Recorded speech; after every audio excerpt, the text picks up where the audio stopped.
Ilang araw na? Kailan ka nag-lockjaw? Nung isang gabi po. Nung isang gabi lang? po kagabi. Isang gabi lang. Isang gabi lang. Anong ginawa mo? Anong kinain mo? Candy po.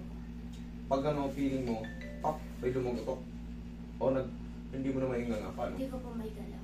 Hindi mo may galaw? Opo. Pagkaganan ko pala sa kagang ko, hindi ko na po may galaw. Hindi mo na may balik. Sige nga. Yan lang. Yung sagad mo. Malaki nga. Yan. Masakit. Pag po nilakaya ko pa po Pag masakit. nilakay. Sige nga, lakay mo. Isa pa. Sara. Okay.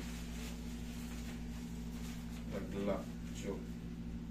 Ngayon, pag ano, sumasakit na rito, nangangawit yung dito mo. Opo. Pag kumakain ka, ganyan. Hindi naman po siya sumasakit pag kumakain. Paano siya sumasakit? Wala lang, basta sumasakit lang. Ganun. Opo. Kahit walang ginagawa. Okay. Sige. Nga malaki, sige nga. Dahan-dahan, Sara. Bali na day. Madaldal kasi. Okay nga yun eh. Hindi natatahimik. Tapos sabi ko, anong ginawa mo? Nanood daw siya po ng video. Sabi ko, gano'n daw niya yung Nga nga. panga niya. Okay. Dahan-dahan, Sara. Ulit. Okay. Isa pa nga. Dahan-dahan, Sara. Pakita ko na sa labi.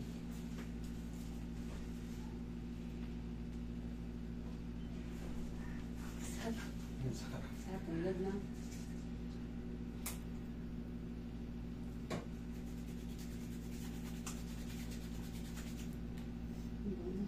EMJD.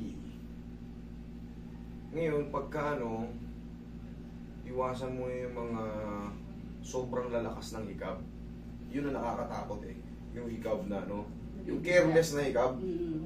Yun. Pagka nagkaroon kayo ng problema sa jaw, kailangan talaga hindi na kayo careless. Yung hikab na, Pero pakialam sa... yun. Kailangan, kahit malaki, basta ipasok nyo to ng konti. Madalas ko yung pinaalala sa inyo kasi maraming may lockjaw. Yung iba, syempre hindi naman napupunta rito. Eh baka dumaan tong video ko sa inyo, maiwasan nyo yung lockjaw.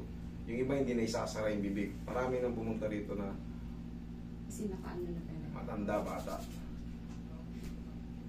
Madali namang ibalik. Ang problema syempre, yung magdudusa. Ano ka, nakanganga ka. Sobrang awit mo dito. Hindi ka kumakain. Okay, nga. Sara. Pinakamalaki nga. Oh. Sara. Oh, yung masakit pa.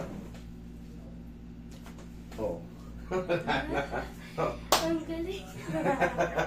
Tapos po, master yung likod niya din po. Okay. Dito ka. May ano siya sa likod niya. Ito po yung ano.